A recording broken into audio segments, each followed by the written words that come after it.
Hello, my name is Kumar Ravi, and this is an introductory course on machine translations. Machine translations को आप अपने इर्द गिर्द काफ़ी बार देख पाते होंगे और महसूस कर पाते होंगे। मशीन ट्रांसलेशंस क्या है और कैसे काम करता है, आइए हम इसके बारे में थोड़ा और जानते हैं। इस पूरे कोर्स को हमने कुछ पार्ट में बांट रखा है, जैसे कि हम पहले कवर करेंगे what and why of machine translations and दूसरे पार्ट में कवर करेंगे हाउ एंड वेयर। पहले पार्ट में मशीन ट्रांसलेशंस क्या है, हमें क्यों ज़रूरत पड़ी मशीन ट्रांसलेशंस की, उसकी हिस्ट्री क्या है और टाइप्स ऑफ मशीन ट्रांसलेशंस। इसके बाद हम आएंगे मशीन ट्रांसलेशन काम कैसे करता है और मशीन ट्रांसलेशन अभी इस वक्त हमारी दुनिया में कहाँ कहाँ इस्तेमाल में लाया जा रहा है। तो आइए शुरू करते हैं, मशीन ट्रांसलेशन के बारे में थोड़ा और जानते हैं। Now what is machine translation? जैसा कि मैंने आपको पहले बताया, मशीन ट्रांसलेशन एक ऐसा प्रोसेस है जहाँ पे आप कंप्यूटर प्रोग्राम्स या मशीन्स का इस्तेमाल करते हैं और किसी भी एक नेचुरल लैंग्वेज को दूसरी नेचुरल लैंग्वेज में कन्वर्ट करने की कोशिश करते हैं, जिससे कि उसका मतलब और उसका कॉन्टेक्स्ट चेंज ना हो। सुनने में ये आसान लगता है, बट इसके बहुत ही ज़्यादा प्रॉब्लमेटिक एरियाज़ हैं।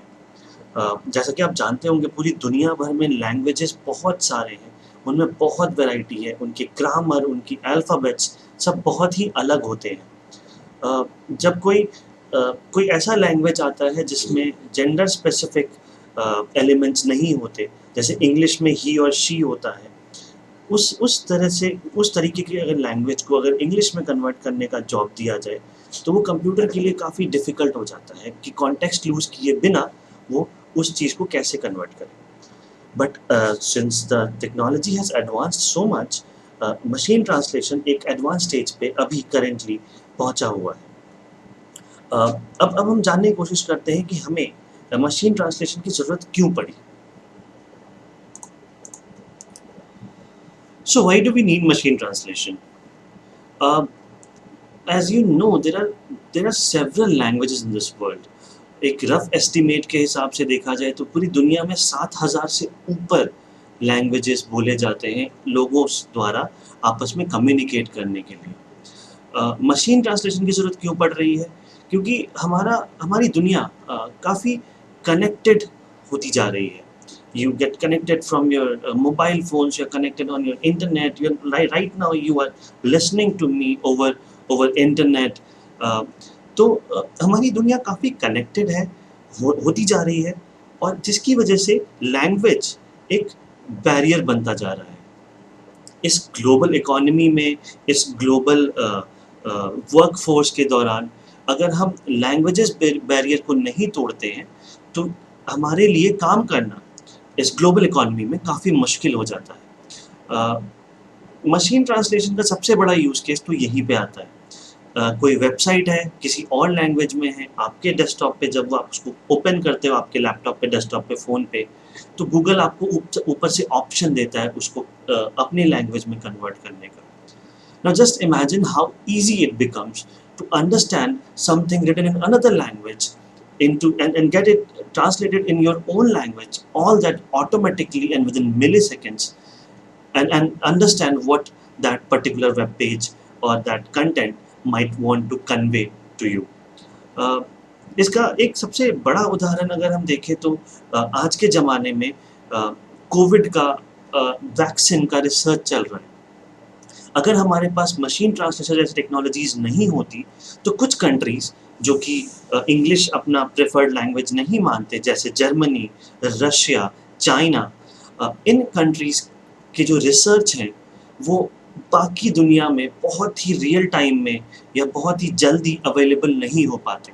एक ह्यूमन ट्रांसलेटर की ज़रूरत पड़ती, and you all know humans have limitations, they work, उनका जो काम होता है वो कुछ टाइम लेता है, जबकि मशीन्स में हार्डवेयर रिसोर्सेज की वजह से, अच्छे हार्डवेयर रिसोर्सेज की वजह से, they do the entire translation very very quickly and efficiently.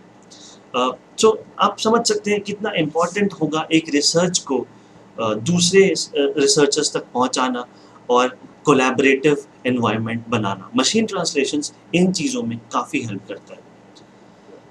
अब हम समझ गए कि मशीन ट्रांसलेशन की ज़रूरत क्यों पड़ रही है। अब हम थोड़ा सा समझते हैं इसकी हिस्ट्री के बारे में।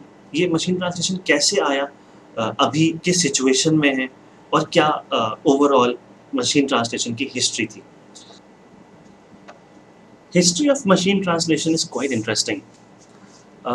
ये कोल्ड वॉर के ज़माने की बात थी, जब IBM 701 कंप्यूटर ने 1954 में 60 इनकमिंग रशियन सेंटेंसेस को इंग्लिश में ट्रांसलेट किया था। ये सुनने में तो इजी लगता है, बिकॉज इसका जो ट्रांसलेशन था वो काफ़ी प्रिमिटिव और सिंपल ही था। But this started a kind of race between countries like Canada, Germany, France, and especially Japan. All joined the race of machine translation and gave this particular field a huge push. Uh, 40 साल तक कुछ खास हुआ नहीं। क्यों? क्योंकि hardware technologies की काफ़ी लिमिटेशंस थी। न्यूरल नेटवर्क्स पे लोग रिसर्च कर ही रहे थे, और अगेन हार्डवेयर की वजह से रेस्ट्रिक्शंस आ जाती थी। 2010 के अराउंड वाले डेकेड में चीज़ें काफ़ी चेंज हो गई। क्यों? क्योंकि हार्डवेयर नए आ गए, न्यूरल मशीन ट्रांसलेशन का इजाद हुआ। People started using deep learning and neural networks to train machines better on languages and have better control on translations. इस हिसाब से देखा जाए तो हिस्ट्री मशीन लर्निंग की कुछ लोग कहते हैं काफ़ी पुरानी है, बट इसको रियल पुश, इस पूरी फील्ड पे रियल पुश जो मिला वो 1954 में IBM ने जो 60 रशियन सेंटेंसेस ट्रांसलेट किए थे इंग्लिश में, उसकी वजह से मिला था। थोड़ी सी और जानकारी लेते हैं इसकी हिस्ट्री के बारे में अगली स्लाइड में। 1954 में जो पहला मशीन ट्रांसलेशन का सिस्टम अभी हमने आपको बताया IBM का, जिसने रशियन को इंग्लिश में कन्वर्ट किया था, वो एक रूल बेस्ड ट्रांसलेशन सिस्टम था। रूल बेस्ड ट्रांसलेशन सिस्टम क्या करता है कि उसके पास कुछ set of rules pre defined होती हैं, जिसके बेसिस पे वो एक लैंग्वेज को दूसरे लैंग्वेज में कन्वर्ट करने की कोशिश करता है। सिंस जो सेट ऑफ रूल्स हैं वो काफ़ी फाइनाइट होते हैं नंबर्स में, तो इसकी जो परफॉर्मेंस है वो ज़्यादा नहीं आ पाती। तो जो IBM का सिस्टम था वो एक तरह का फ्रेज बुक था, जो लोग ट्रैवलर्स या टूरिस्ट यूज़ करते हैं लैंग्वेज ट्रांसलेट करने में ऑफलाइन तरीके से। 1980 के दशक में हमारे पास एक दूसरा सिस्टम लोगों ने डिस्कवर किया, जिसको example based machine translation system बोला जाता है। इसे एग्जाम्पल बेस्ड मशीन ट्रांसलेशन क्यों बोला जाता है? क्योंकि कुछ set of examples translations already computer को फीड कर दिए जाते हैं, और based on those examples computer बाकी सेंटेंसेस को ट्रांसलेट करने की कोशिश करता है। इसकी भी काफ़ी लिमिटेशंस होती है, क्योंकि एग्जाम्पल्स भी फाइनाइट ही होते हैं।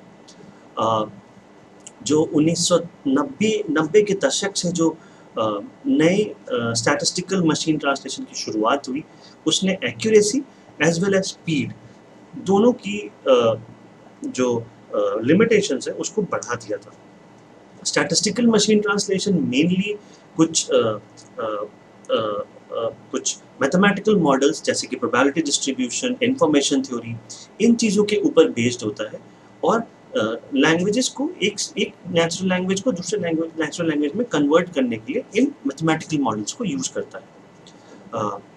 जो पहला गूगल ट्रांसलेट लॉन्च हुआ था वो इसी ट्रांसलेशन स्टैटिस्टिकल मशीन ट्रांसलेशन के ऊपर बेस्ड था। और जैसा कि हमने आपको बताया अभी कुछ देर पहले कि 2010 के बाद तो ये दशक रहा है, उसके बाद मशीन ट्रांसलेशंस की जो एक्यूरेसी है और जो उसके नए मेथड्स निकल के आए हैं वो काफ़ी एडवांस्ड हो गए हैं, और अभी की स्टेज पे with the help of this neural machine translation machine translation एक काफ़ी एडवांस स्टेज पे है। Neural machine translation deep learning networks को यूज़ करके किसी एक लैंग्वेज को सीख करके दूसरे लैंग्वेज में कन्वर्ट करता है।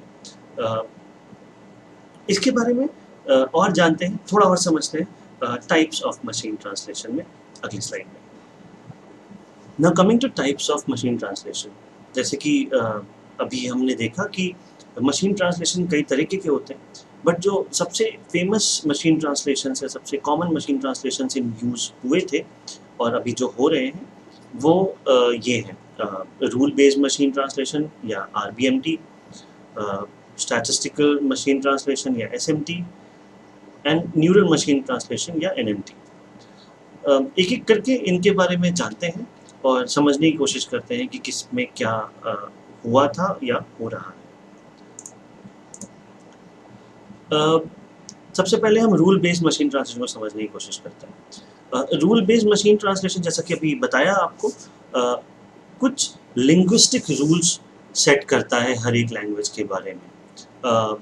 जैसे हिंदी में इज है, वॉज इज था, इस तरह के कुछ रूल्स को एक्सटेंसिवली बहुत ही लंबे तरीके से हम लोग लिखते हैं एक फाइल में, और फिर मशीन इन्हीं रूल्स के बेसिस पे एक प्रॉपर मेथड और एक ढांचे के तहत लिखे हुए रूल्स के बेसिस पे एक लैंग्वेज को दूसरे लैंग्वेज में कन्वर्ट करता है।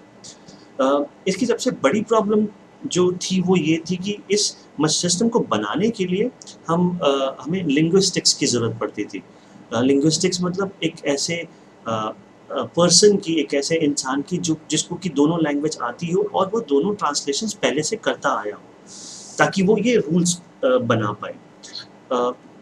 इस RBMT के जो एग्जांपल्स हैं, प्रॉम्प्ट और सिस्ट्रैन, ये उस दौरान बनाए गए 1950 से लेकर के 80 के दौरान बनाए गए सिस्टम्स के नाम हैं, जो कि काफ़ी पॉपुलर RBMT सिस्टम्स थे।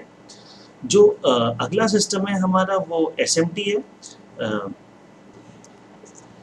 SMT स्टैटिस्टिकल मशीन ट्रांसलेशन कैसे काम करता है, इस चीज़ को समझने के लिए हम एक एग्जांपल लेते हैं। सपोज हमारे पास एक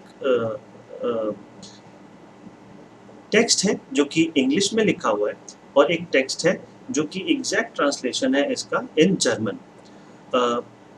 मशीन ट्रांसलेशन जो कि स्टैटिस्टिकल मशीन ट्रांसलेशन है, इसको हम ये दोनों चीज़ें फीड करेंगे। मशीन ट्रांसलेशन SMT, इस दोनों SMT जो मॉडल्स होते हैं, इन दोनों को गो थ्रू करके खुद से ही ये समझने की कोशिश करेगा कि इसमें जो वर्ड्स हैं, इंग्लिश में जो वर्ड्स हैं, वो जर्मन में क्या क्या कहे जाते हैं, ये खुद से ही देखने की कोशिश करेगा।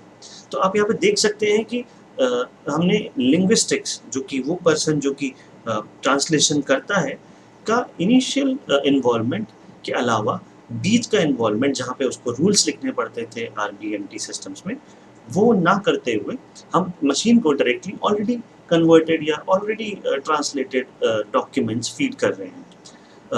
ये थोड़ा एफिशिएंट इसीलिए होता है क्योंकि ये गाइडेड होता है स्टैट्स और लॉजिक्स के द्वारा रादर देन रूल्स द्वारा। सो इसकी जो एक्यूरेसी है वो थोड़ी बेटर होती है। हम जितनी ज़्यादा टेक्स्ट या कन्वर्जन्स या ट्रांसलेशंस मशीन को फीड करेंगे, मशीन उतनी ज़्यादा स्मार्ट होनी शुरू हो जाएगी। तो SMT was basically a precursor to neural machine translation, because आजकल neural machine translation is what is surpassing statistical machine translation by a huge number. Neural machine translation के बारे में हम अगली स्लाइड में अभी देखते हैं। न्यूरल मशीन ट्रांसलेशंस, इमेजिन कीजिए कि मेरे पास एक डॉग है और मैं उसको आपके सामने समझाने की कोशिश कर रहा हूँ फीचर द्वारा कि मेरे डॉग के कान थोड़े बड़े हैं, छोटा है, उसके पॉज छोटे हैं, वाइट है ब्रेस्ट एरिया में, और छोटी सी टेल है। जब मैं इसको समझा रहा हूँगा और आपके दिमाग में, या अगर आपने पेन और पेंसिल ले रखा है तो आप अपने पेपर पे उस डॉग को बनाने की कोशिश कर सकते हैं, या आपके दिमाग में उस डॉग के लिए कुछ इमेज बन रही है। न्यूरल मशीन ट्रांसलेशन इसी कॉन्सेप्ट को यूटिलाइज करने की कोशिश करता है। यहाँ पे जैसे कि आपने देखा कि हमने डॉग को फीचर्स में तोड़ दिया और उस फीचर्स को आपको डिस्क्राइब किया, और आपके दिमाग में एक इमेज बनी जो कि मेरे डॉग से मिलती जुलती है।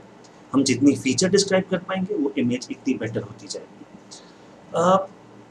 So similarly neural machine translation एक लैंग्वेजेस के फीचर को डिस्क्राइब करने की कोशिश करता है, और दूसरा न्यूरल नेटवर्क उस फीचर को डिकोड करके जो लैंग्वेज उसको आता है उसको उसमें ट्रांसलेट करने की कोशिश करता है। इसको और अच्छे तरीके से समझें तो अगर एक जर्मन जानने वाला न्यूरल नेटवर्क है, उसने अपने जो उसे ट्रांसलेट करने के लिए जर्मन की अगर पैराग्राफ दिया गया है तो उस पैराग्राफ को कुछ सेट ऑफ फीचर्स में तोड़ देगा। जो फीचर एक दूसरा न्यूरल नेटवर्क जिसको सिर्फ इंग्लिश आती है वो फीचर्स को लेकर के अपने इंग्लिश लैंग्वेज में उसको वापस राइट करने की कोशिश करेगा। सो आप देख सकते हो कि NMT is basically focused on communication rather than main translation, only translation. Now you understand that हम एक लैंग्वेज के फीचर्स को कितना समझ पाते हैं। With the advancement in technology and with deep learning algorithms available at us, handily available at us, with us, it is very easy to go in very deep and large amount of text and process large amount of texts and understand a language in features much better than it used to be happening earlier. इस technology advancement में चक्कर के वजह से जो neural machine translation की accuracy है वो काफ़ी हाई हो गई है। स्टैटिस्टिकल जो गूगल ट्रांसलेट जो कि स्टैटिस्टिकल यूज़ करता था पहले, उसने अपने सारे ट्रांसलेशन सर्विसेज NMT पे ट्रांसफ़र कर दिए हैं। ये NMT इतना ज़्यादा एडवांस्ड है कि आजकल अगर आप गूगल ट्रांसलेट यूज़ करते हैं तो आपको बहुत ही कम चांसेस ऐसे मिलते हैं जहाँ पे आपको मैनुअल इंटरवेंशन करके जो गूगल ने पहचाना है उसको चेंज करने की ज़रूरत पड़े। तो अभी आपने तीनों टाइप्स के मशीन ट्रांसलेशन देखे और उनके बारे में समझा कि ये कैसे काम करता है और क्यों अच्छा है। अब हम ये देखने की कोशिश करते हैं कि मशीन ट्रांसलेशन के एप्लीकेशंस रियल वर्ल्ड में कहाँ पे हो रहे हैं।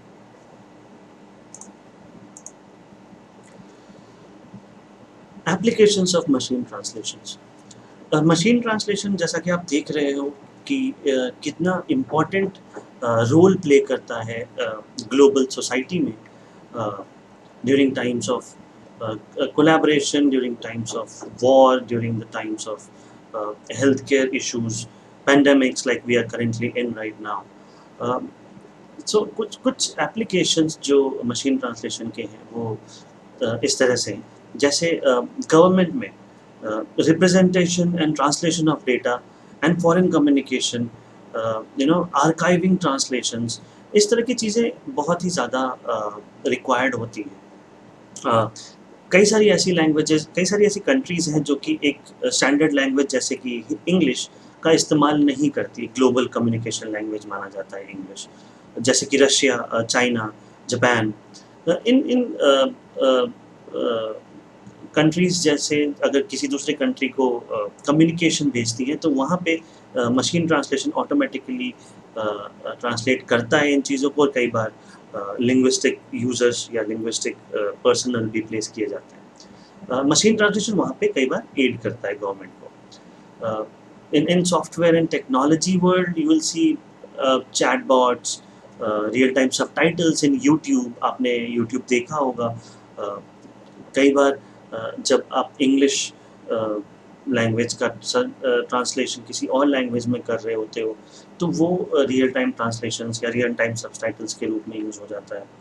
वीडियो टू ऑडियो ट्रांसलेशंस में कई बार मशीन ट्रांसलेशन का यूज़ आता है। जैसा कि मैंने आपको बताया कि वॉर के दौरान या मिलिट्री और डिफेंस में काफ़ी इसका इस्तेमाल आता है इन स्पाइंग, फॉरेन ट्रांसलेशंस को इंटरसेप्ट करके उसको समझना, कुछ एनकोडेड ट्रांसलेशंस होते हैं उनको समझना।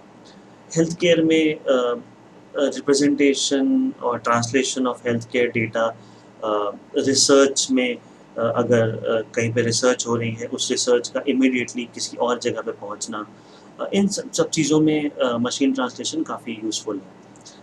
Other than that finance, legal, online discovery, like websites का translation from one language to another automatically, then e-commerce,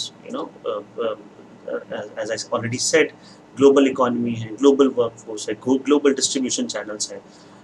तो ई-कॉमर्स में मशीन ट्रांसलेशन का यूज़ बहुत आम बात है। तो आपने देखा कि मशीन ट्रांसलेशन हमारे ओवरऑल लाइफ पे कैसे इम्पैक्ट देता है, और ये इसकी पूरी हिस्ट्री, ये कैसे बना, ये कैसे काम करता है, ये कहाँ पे यूज़ हो रहा है, ये सब, इन सब चीज़ों के बारे में आपने जाना। अ,